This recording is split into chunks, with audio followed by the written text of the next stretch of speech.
Okay, so last time we got knee deep with Newton's laws. It's not about reciting that we learned the 8th grade definition. Nothing against the 8th grade definition. It's just we need to go deeper, okay? It's not about reciting, it's about applying. And so that's the goal. We added a lot of, nitty gritty details, right? We took it all these steps further and for Newton's laws.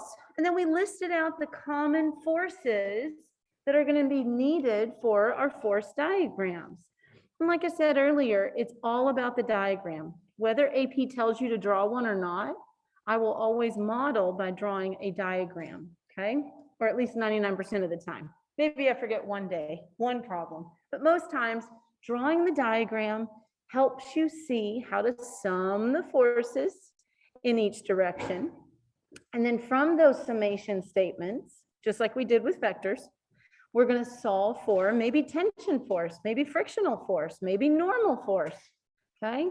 Maybe acceleration, maybe final velocity. Kinematics is not going away.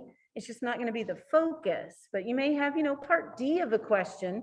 Ask how long does it take, right? Ask about time. Well, you got to do forces first, kinematics second, okay?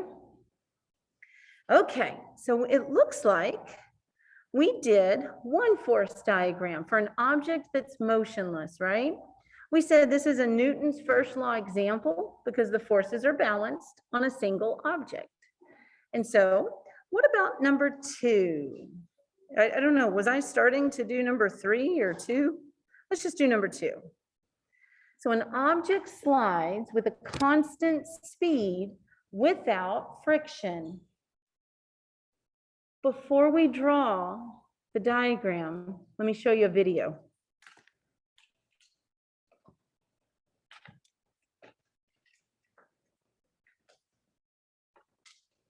Hold on.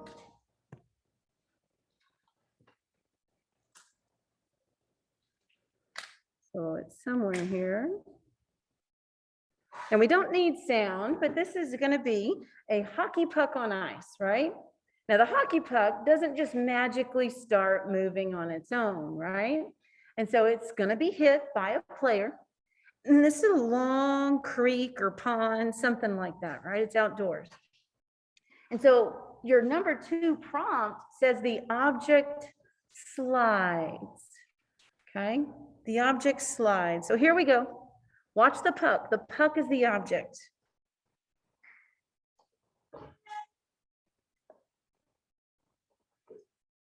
Now, yeah, there's some wobble if you look close enough, but overall, it's just sliding across the ice.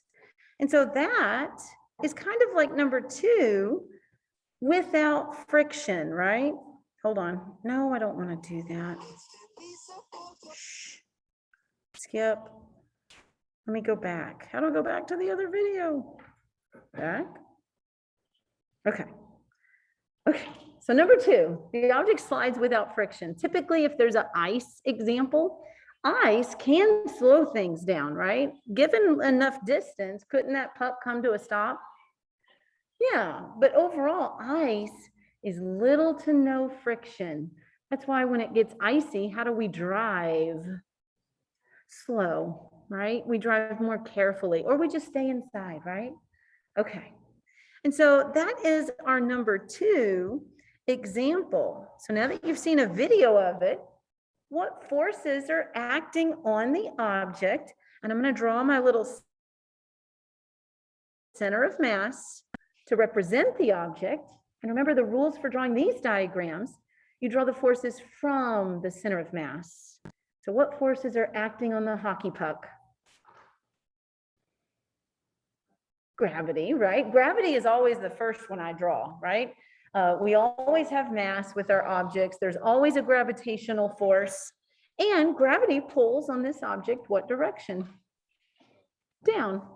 And so, Goldilocks length, F, subscript, G. Remember, you don't want to label it just G. FG is what I like. Capital W is allowed. Or the equation mg is equal to the gravitational force. You could do that, mg. What else?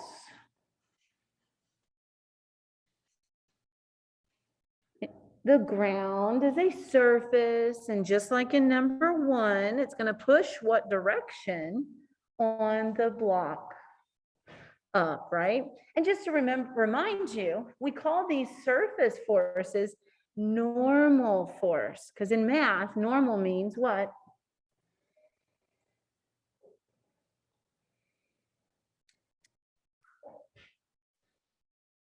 Perpendicular. And so it pushes up because that's perpendicular to the surface. Now, what about these two? So as we draw, kind of consider magnitude. So if you're drawing on paper, hopefully you have pencil, okay? OneNote is forgiving, just like pencil. Should these two be the same magnitude? Should they be equal and opposite? Yes. Tell me why.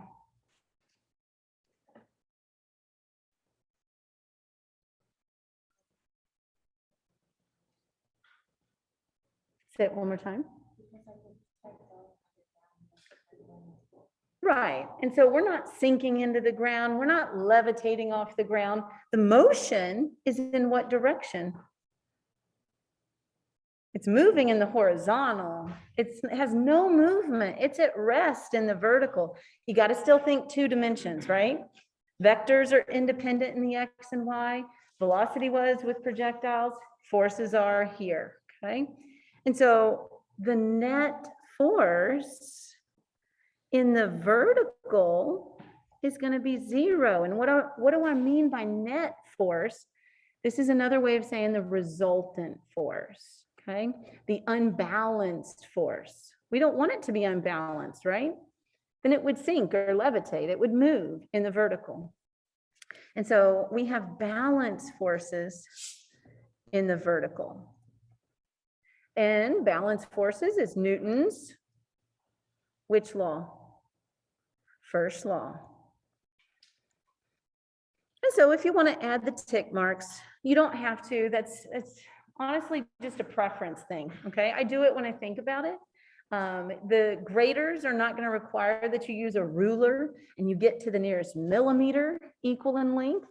But, you know, if you kind of are not equal, maybe they have to take off a point for magnitude. This is just a way to symbolize equal and opposite. What other forces?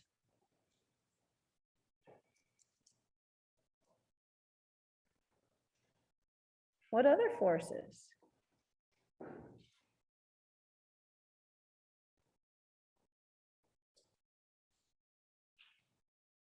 No one has any other forces?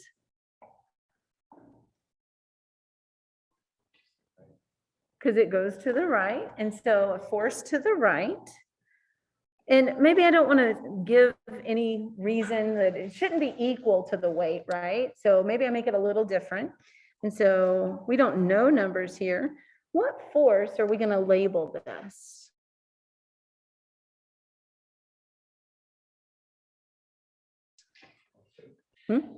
Friction. So friction. Wait a second. Read the prompt again. Can't do friction. They said it's without. Yes.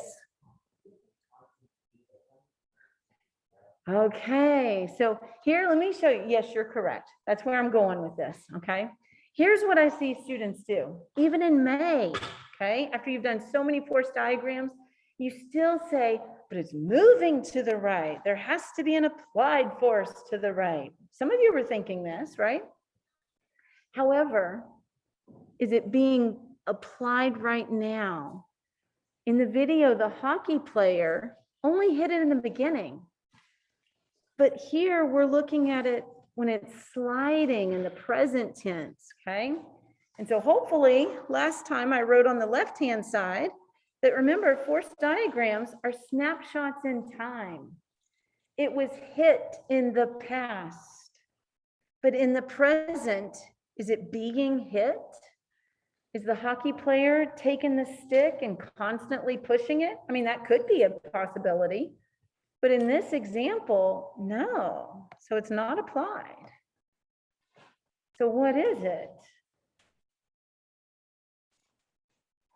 This is a hard question because from our list, if it's not applied, if it's not friction, is there a string? Is it tension? No. So here's what some students want to say. They want to say F motion. Did I list that? No. Can't objects stay in motion unless an outside force acts on them? Here's why it's a struggle, y'all. There is no rightward force. And plus, if you have a rightward force, to travel at a constant speed, you'd have to have a leftward force. What would you label the leftward force? You might start doing friction, but then, oh yeah, it's without friction. Moral of the story, this one feels weird because it's identical to the object that's motionless.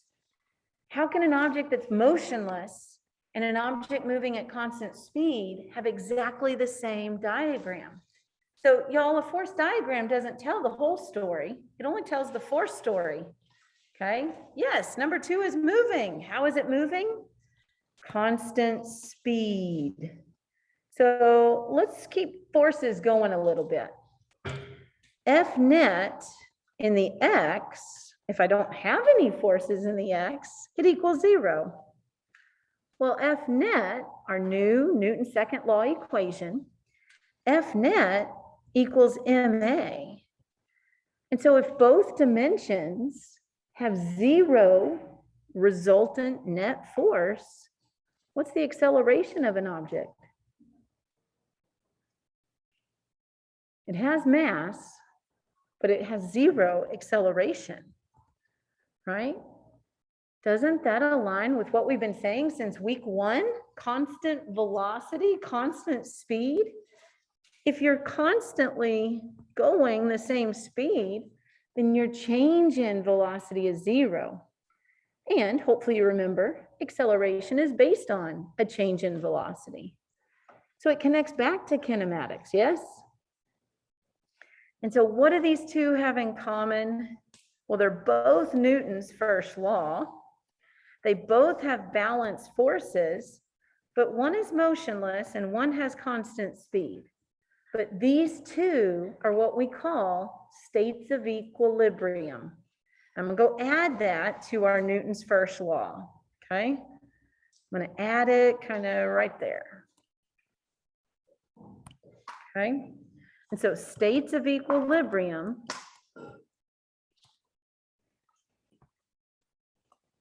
is something that biology, chemistry, and physics all have, right? It's about balance.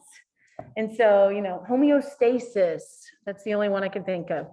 Chemical equilibrium, I don't think they have a fancy name for it. I don't remember. But in physics, equilibrium, at least with forces, is when your net force equals 0. And again, net force is resultant force. It's an unbalanced force. And so I have no unbalanced force. Acceleration equals 0, and we have 2 states. First, the object can be at rest. Second, it can be going at a constant velocity. And yes, I said velocity, even though the problem said constant speed. But if you're going on a flat surface like it was, that hockey puck, was it changing direction either?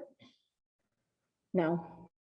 And so if you have constant velocity, you are in equilibrium. It's a balanced forces. So hint, hint, watch for code words. Constant speed, steady speed, anything with 0 acceleration. It's Newton's first law. The forces better balance, okay? Okay, let's try a few more, and then y'all are gonna have some time to practice others. Let's take a look at number 3.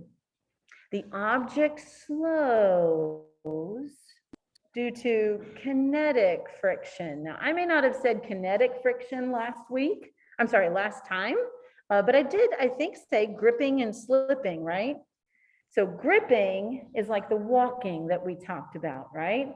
It's when it grips together at the molecular level. Well, if you have motion, like the picture is showing us, that's not going to be gripping, it's going to be slipping. So just FYI, kinetic is the official word, but it's the same thing as slipping friction. And it slows. Look at our cartoon, look at the dust trail. Is this going to be Newton's first law with balanced forces? Zero acceleration? No. And so we are going to have acceleration. But before that, let's see, from the cartoon, what direction is this object going? To the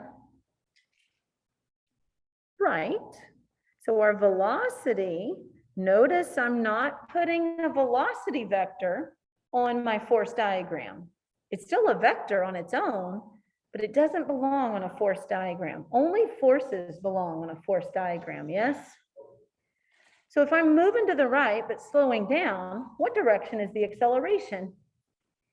To the left. This is kinematics, right? Okay. Well, that means if I have an acceleration to the left, bring it into Newton's second law, what should be true about my F net? It should be what direction? To the left, right? And so what that means is I should be unbalanced to the left. I'm going to have more force to the left than the right. Now, I don't want to compare up and down. Those are independent, okay? Are we going to be moving up and down? No. And so if you're only moving in the horizontal, then what? So I'm going to add in an X there. What can you say about F net in the vertical? 0, because they're going to be balanced. Okay. Newton's which law? First law. And so yes, you can have multiple Newton laws in one example, right? Because the X and Y independence. And so in the vertical, balanced. In the horizontal, not. Okay. Okay, let's draw our diagram. What forces are acting on this object? Gravity. And so just Goldilocks length down. What else? Normal force. It's going to go straight up again, right? And we said vertically it needs to be balanced. So how big do I draw it? Equal. Again, don't get out a ruler. Just do your best. If you want to add the tick marks, you can. Now, I wouldn't draw a teeny tiny arrow and put a tick mark. That's kind of a conflict, right? You're gaming the system. No points for you. So a moderately the same length and the tick marks, you're good to go. Then what other forces are we going to draw? Y'all tell me. Say again. Gripping friction, what direction will that go? Left. And so I'm not going to draw it as long as the others, only because I don't want you thinking, oh, every arrow is always the same length, okay?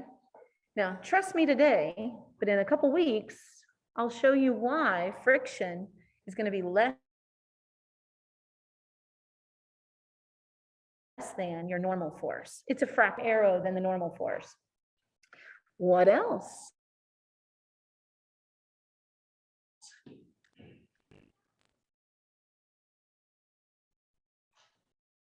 F motion, F applied to the right. Anything to the right? That's what I commonly see students do. But whoa, did it say it was being pushed to the right? No. And so what we're looking at here, I know not everyone can see it, but you know what I'm doing. If I have an object and I slide it across the floor, again, I have to push it. It doesn't just Harry Potter go in motion. But this is a snapshot in time. We're looking at it with the hit being in the past, okay? And so, you know, protractor here in my hand, put it on the floor. I'm going to give it a little kick. That's a pretty good kick. It went far. But anyway, it does come to a stop. Notice I did not follow it, right? I did not continuously push on it in any form or fashion. Y'all watch out for the code word. Initial push. The number 2 and 3, they were given an initial push in the past, but they're not being pushed in the present. So no rightward force. Leave it alone. Leave it like it is. Plus, we said we wanted a net force to the left, which means not that I only have one force, but your leftover force. If we were to tip to tail this, right, the up and down would cancel each other out. And then I'd have to the left, leftover. Everybody good with 3? Maybe we skip 4 just because I'll keep going on the left. How about I do some more on the left and y'all do some on the right later. Number 5, static friction prevents sliding, prevents motion. This is another way of saying that the object is at rest. At rest, well, that's one of our states of equilibrium. Which of Newton's laws better be applied here? First law. And so we know Newton's first law should be true, which means F net is going to equal 0. Okay, what's static friction? Static is the official word. Think stationary. Think not slipping, but this is that gripping. So at the molecular level, the molecules on the ramp, the molecules on the box are gripping each other. Okay. Now you've probably put something on an inclined plane before, right? And it has its limits. So if you keep raising the surface, maybe it slides down. But at this point, snapshot in time, it's not. So what forces are acting on this object? Gravity, Goldilocks length down, right? What else? Normal force, what direction? Okay, it's not up, and it's not really defined as opposite the surface. Perpendicular. Notice ramps, inclined planes, the surface is not flat as we knew it, right? So it's tilted. So we got to tilt our normal force. And so it's still kind of up relative to the surface, but I'm going to draw it up into the right. And so just do your best to, you can eyeball perpendicular with a little symbol there. And just trust me right now, okay? I'm going to draw it smaller. And I'll give you a tease as to why today. We'll look at the math in a couple weeks. So we're just doing kind of the surface level of ramps, okay? But Fn is going to be less than Fg. True story. Any other forces?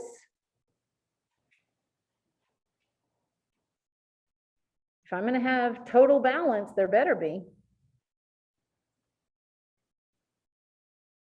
What other force mentioned has to be there? Static friction, right? What direction is friction? Well, it's not resisting motion, but look at it this way. What direction is the would-be motion? If this was an icy ramp, the block would go down the ramp. And so friction to grip and hold in place is going to act up the ramp or up and left, right? And remember, friction is parallel to the surface. And so just do your best to get parallel. And again, trust me right now, friction is a fraction of normal force. And so I'll do a little, my smallest arrow is going to be the friction force. So when they say draw your vectors with relative magnitudes, this is what they're talking about. Sometimes they don't care about the magnitude, sometimes they do. My habit is better safe than sorry. I try to consider magnitude as I can. And so I can kind of show you how the relative magnitudes, okay? If we redraw these vectors tip to tail, remember that we spent a couple days with? Okay, now I'm gonna be honest right here. You are gonna think I'm drawing a right triangle. I am not trying to draw a right triangle. It will end up being a right triangle because Fn is perpendicular to the surface, friction is parallel, And X and Y dimensions are always perpendicular to each other, right? So it's going to look like a right triangle, but that's not really what I'm trying to draw. What I'm trying to draw is tip to tail. And remember, if I have zero net force, another way of looking at that is resultant. If I have a resultant force equal to zero, what does that mean? I start somewhere and I end at the same place, okay? And so on this side, I'm going to draw these three. And notice I'm not doing this on every single force diagram, but it's just, you can do it. Okay, here's a good place to demonstrate it. And so you don't have to start with gravity, but I'm trying to get about the same size. So there's my FG. And then we drew normal force. Again, you don't have to go in the same order, but I just am. And so normal force was tilted a little bit and it was smaller. So I want to draw a northeast. It's more north, but smaller. And so tip to tail, I'm going to change colors.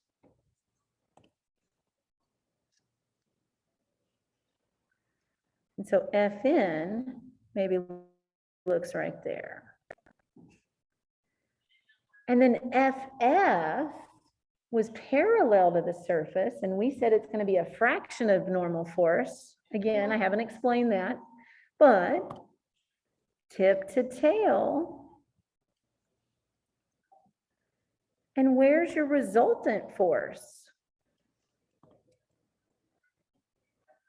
F net, if you end where you start, the resultant is 0. So I know it looks like a right triangle, but that's by nature. FF and FN are perpendicular to each other, right? Because of their definitions, how they're drawn. So not every single force diagram is going to give you a right triangle, but this one does. Good deal? Now some strings. An object is suspended from the ceiling. Now the ceiling is not your object, it's just another surface. But is the ceiling touching my object? No, the only thing touching the object is what? Strings, plural actually, right? And so I've got 2 strings touching the object. What force do we have when strings are present? Tension. And so we can get our center of mass. Of course, hopefully now you know gravity is on every single diagram. Oh man, I forgot to ask you. I just did it. Revisit number 5 for a second. I should have asked you. Now you know the answer. What direction does gravity act on an object when it's on a ramp? Does gravity care if you're on a ramp? Does gravity tilt because you're on a ramp? No, gravity always pulls you towards the center of the earth, which on a piece of paper is typically down, right? And so notice gravity is always down. On all these diagrams, no matter the situation, FG is always directed down, okay? FYI, multiple choice, they may make you choose the right diagram. Some of the wrong answers will have gravity tilted. Don't pick that one, okay? It's automatically wrong. Okay, so the object, it is straight up, okay, I mean, it's, anyway, gravity's down there. What else? Our 2 tensions. Tension, the rule is it pulls parallel to the string. And I have 2, right? And so I'm going to go parallel with the string. Just do your best. Now, trust me, they're going to be smaller than FG. And I've got 2 strings, so technically, FT1, FT2. But let's think about these 2 tensions a little more. Are they really different? I'm going to put in view number 8, because if you kind of look at them side by side, you can kind of see an alternate. And so number 7, the strings, it's not about length. Did you hear me? Tension is not dependent on length. I'm going to write that down. Somewhere along the way, somebody is going to misinterpret the physics. They're going to say, oh, longer string, more tension. Not true. Tensions are not dependent on length. Dependent on length. One is a force, one is a length. One's a Newton, one's a meter. You can't combine your units, okay? But if you do notice the length on number 7, and then where it's attached to the box, and if you notice the angles that they make with the ceiling, kind of get this mirror image type of feeling, right? Or we get symmetry. And so what is this symmetry that we see? Well, it's going to tell us that each string is supporting the same amount of force. The tensions here are actually equal when it's symmetric. Is number 8 symmetric? No, but number 7 is.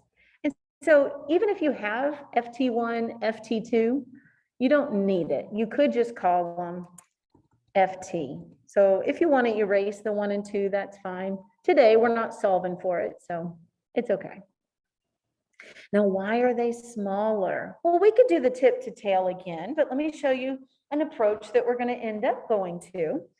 And so if you look at FT1, there's some angled shift there, right? It's at an angle.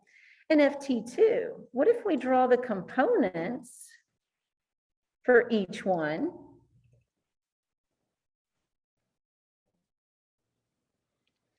And notice the left and the right. Oh, it doesn't say it. What's the motion of this object suspended? 0, right? So it's motionless or at rest. Let me put that. The box is at rest. So we know we want things balanced. And so I added the components on FT1 and FT2. And notice one's pulling to the right, one's pulling to the left. Those components are going to balance out, right?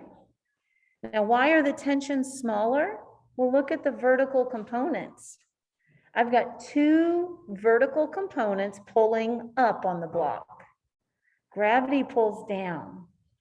And so the 2 vertical components will balance out the weight, okay? And so FG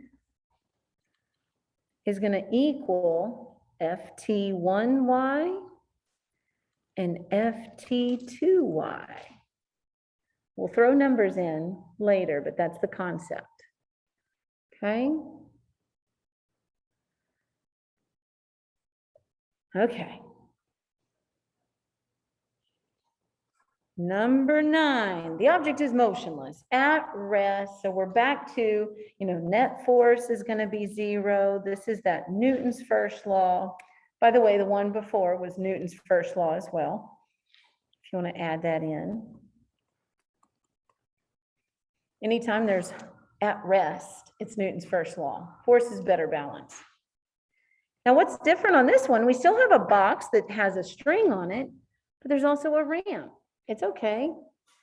And so what forces are acting on this one? Gravity goes what direction? Down, straight down, every time, 100% of the time. Okay, FG. What else? Tension is going to be pulling parallel to the string. And so it's going to pull north, west, right? Now, we don't really know too many numbers here, but I'm just going to, I don't want you thinking, oh, they're all the same length. And the nice part about pencil or OneNote, if you need to change the size of an arrow, you can. What else? There's a surface. Normal force is going to go, it's going to tilt. This is a ramp. And so it'll tilt north and east, okay? And we know from the last ramp problem that Fn is going to be smaller than Fg. Now surfaces can have two forces, right? Normal is perpendicular. What force is parallel? Friction. Now let's have a little discussion. I'm going to put my pencil down for a second. Is there friction? Let me rephrase. Is there anything in the prompt to let you know that friction should be present or not? No. And so, by the way, this worksheet is not from College Board. It's from a different group, okay? They just weren't real detailed in some of their problems. You'll see it on the back as well. And so we don't know what kind of surface this is. And so the approach I'm going to take on this one, assume that it's a rough surface. And what I mean by rough, well, it's not smooth. It's not ice. And so let's assume there's friction. And then if we, keep reading the problem, oh, it's frictionless. Okay, you can always zero it out, right? To me, I view it as better to have it and not need it than to not have it and then move on about my day and forget about it, okay? If there's friction, what direction would it act? It's parallel to the surface. Is friction going to help the block stay up, or is friction going to help the block go down?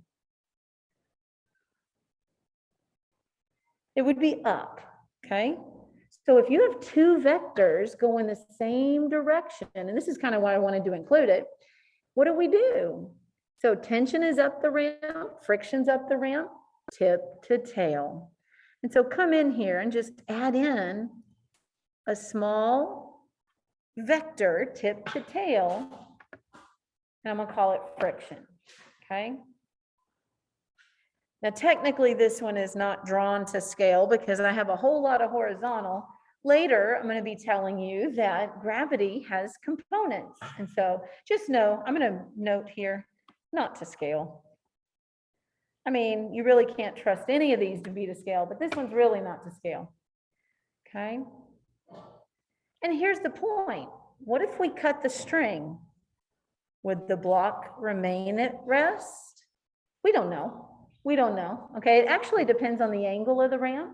If it's a steep enough angle, if there's enough friction, then it would remain motionless. But if it's, wait, I think I misspoke. If it's too steep, it'll go down. But depending on what material it's made of, it might hold it up. So there's all these variables that we're going to study friction, nitty-gritty friction in a couple weeks.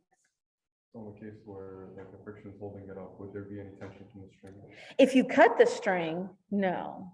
But before cutting the string. Okay. And so if you don't cut the string, if it is a rough surface, it's this give and take between, they work together to hold it up. Okay. And so if you pull a little harder, if tension increases, friction gets to decrease, right? But collectively, they work together to hold it up the ramp. Okay. But yeah, get ready. AP loves to cut strings, by the way. If there's a string problem, especially in free response, maybe A, B, C, the string is intact, but then part D, the string is now cut. Just be ready for it. Okay, how about you try some? And so notice they're a little different, okay? 4, 6, 8, and 10, and it maybe only takes you a couple minutes because I know I do more than you do, right? I'm teaching this. Now you go do the rest on the front, but let me tease you. I'm going to give you a little extra time to do some on page 4. Everybody go to page 4. There's an assumption we have to make a decision about. Number 11, 12, and 14 all have a surface. And hopefully at some point you ask yourself, ooh, should there be friction? Just as like what I did earlier, assume it's a rough surface. You can always zero out friction later, okay? So I'm on the assumption here, make it a rough surface. If it was a smooth surface, maybe, you know, ice, or it's greased up, it's very slippery, then you can always zero it out. Good deal?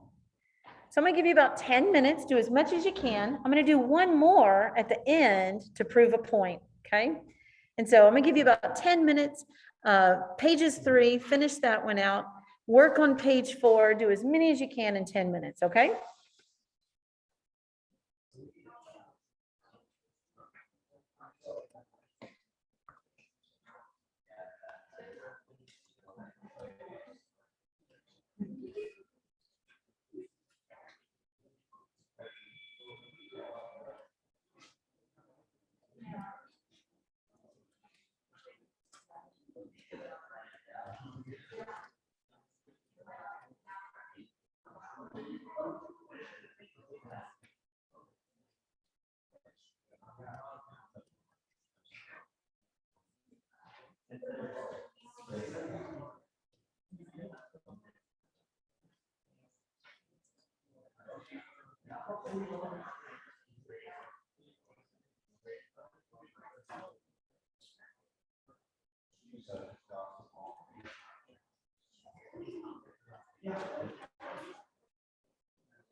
All right, let's kind of recap the front. So here's what I have for the 4 and 6. 4, back on that ramp, so normal force is perpendicular to that ramp surface. And it's just sliding without friction. So it's not being pushed, no FA. And it's without friction. There's no strings. And so this is it. Number 6, suspended, it's motionless, so balance forces, the string, singular, is just pulling straight up, supporting all the weight.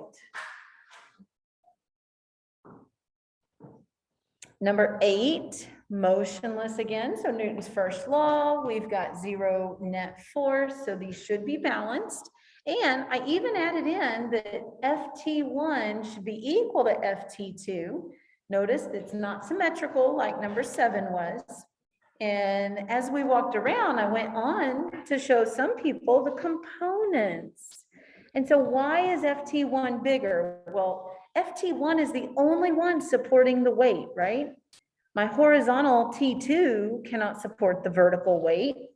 And so there's this vertical component that's going to equal, use a little tick mark symbol, but T1 is also pulling to the left to support or balance out FT2.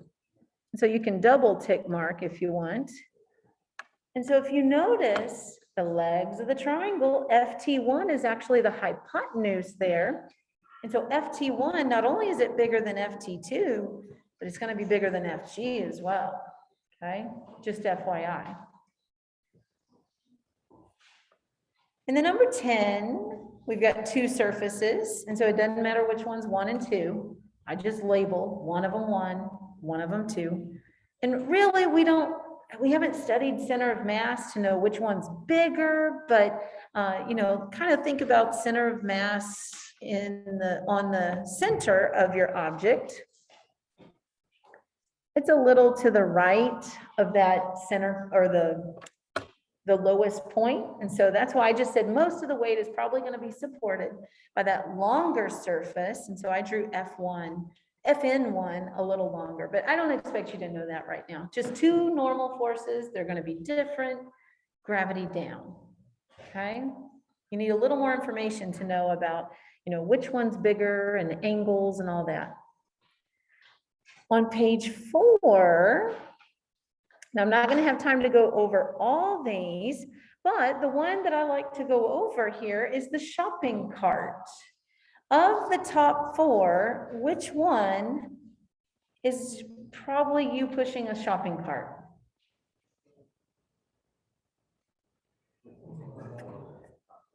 Say again? Well, what number? 11, 12, 13, or 14? 14. And so me pushing a shopping cart, a true story, could I push a shopping cart or pull a shopping cart straight horizontal? You typically don't see people do that, but I could get level and I could pull just horizontal, right? Maybe if it's really heavy, okay, I lower down and get more level. And then number 12, you can pull at an angle, but you go to any supermarket and people are pushing their shopping cart or my podium and their arms are at an angle, right? Now I'm pushing the cart forward, but technically I'm also pushing it down into the ground. Now I didn't lead anyone into this. Who on number 14 drew Fn equal to Fg? That's wrong. So here's the discussion, okay? On 14, this is our shopping cart example, or lawnmower, whatever, okay? Can you tell I do grocery shopping regularly, right? And so notice they're pushing down towards the object, but when we draw force diagrams, you want to draw the arrows from the center of mass. So I'm just going to put it over here where I have more space. So we've got gravity. All's good. I don't know if you've noticed, I've tried to draw all my gravitational forces about the same. That's just, you know, whatever. And then that force that's in the picture, that's an applied force, a push, I'm going to just move it. It's the same direction, but I'm going to make it go from the center of mass. Okay. And then we have this normal force, and I told you it's not equal to the weight. Well, I've already showed you a couple that components are important. Fg is straight vertical, but Fa, doesn't it have a left and down component? Aren't we pushing it down into the ground, the same direction as gravity? The ground is going to respond by pushing how much in the upward direction? More or less than gravity? More. Have you ever, and I'm going to go extreme just to prove a point, Fn is bigger than Fg here. Have you ever been standing on a bathroom scale to get your weight and somebody comes over and puts their hand on your shoulder and pushes down? Or maybe they put their additional foot on, right? The bathroom scale is basically giving you your weight, but your weight is only constant if you are motionless and nobody's touching you, right? Here, if somebody pushes down on you while you're on that bathroom scale, what's the scale going to read? Higher, okay? If you don't believe me, go home this weekend, have somebody push on you when you're on the scale. And the opposite's true. Look at number 12. If I pull my cart up a little bit, if you lift, maybe lean on the counter to support some of your weight while you're on the scale, what's the scale going to read? A little less. Moral of the story, normal force does not always equal the gravitational force. We saw that with ramps. We're seeing it here, okay? Just be careful. Normal force, there's a lot of examples where it does equal the weight, but it's not 100% of the time, okay? I'd put it maybe 70%. I don't even know. I'd take that back. I don't even want to give you a percent, okay? Well, earlier I'd said assume it's a rough surface, so technically I need one more force. What direction is friction? I'm gonna give you two choices. This is what I see from students, okay? Not necessarily y'all today. I didn't evaluate your diagrams, but on an exam question or whatever. I see, I'm just gonna dash them right now. Which one is the frictional force? The top or bottom? I hear both answers. Good. So we got to understand friction is parallel, not to Fa, but it's parallel to the surface. And so we're so used to drawing them when friction opposes Fa, but here Fa is at an angle FF though has to still be parallel to the surface. That's how we defined it in our list. So just be careful on that. Now notice I actually drew it rather large. I drew it basically the same length as the FAX component. If that were the case, we'd be pushing our shopping cart in a balanced fashion, constant speed, right? Or maybe we're trying to push it. Maybe it's so full of groceries, it's so heavy, I can't move it. But maybe friction's a little smaller, that's okay. They don't say if it's constant speed, motionless, speeding up, slowing down. Again, this worksheet is just an introductory worksheet. Good deal? Okay. And then we got some going through the air. Terminal velocity. We've mentioned it a little bit. What is terminal velocity? It's when the weight gets balanced by who? Who else is acting on number 16? Air. And so if it's a constant velocity, I know they have to balance. I'm just going to call it F air for now. Some textbooks call air resistance air friction, so you could call it FF. I honestly think most of your AP questions are going to neglect air resistance, so I wouldn't make a huge deal about it. And then 17 and 18 were fun. We've got a parabola, parabolic motion. They don't say don't include air resistance, right? Like they did up above where it says no air resistance. And so we've got gravity down. And then separately, you can think, well, the velocity of my object is tangent to the parabolic path. Y'all remember two-dimension motion, right? And so at this moment, snapshots in time, air resistance would act on the ball. What direction? South, west. And that looks a little funny because we haven't seen any others with just two vectors looking like so. But that's what it would be at that moment. What about when it gets to the top of the path?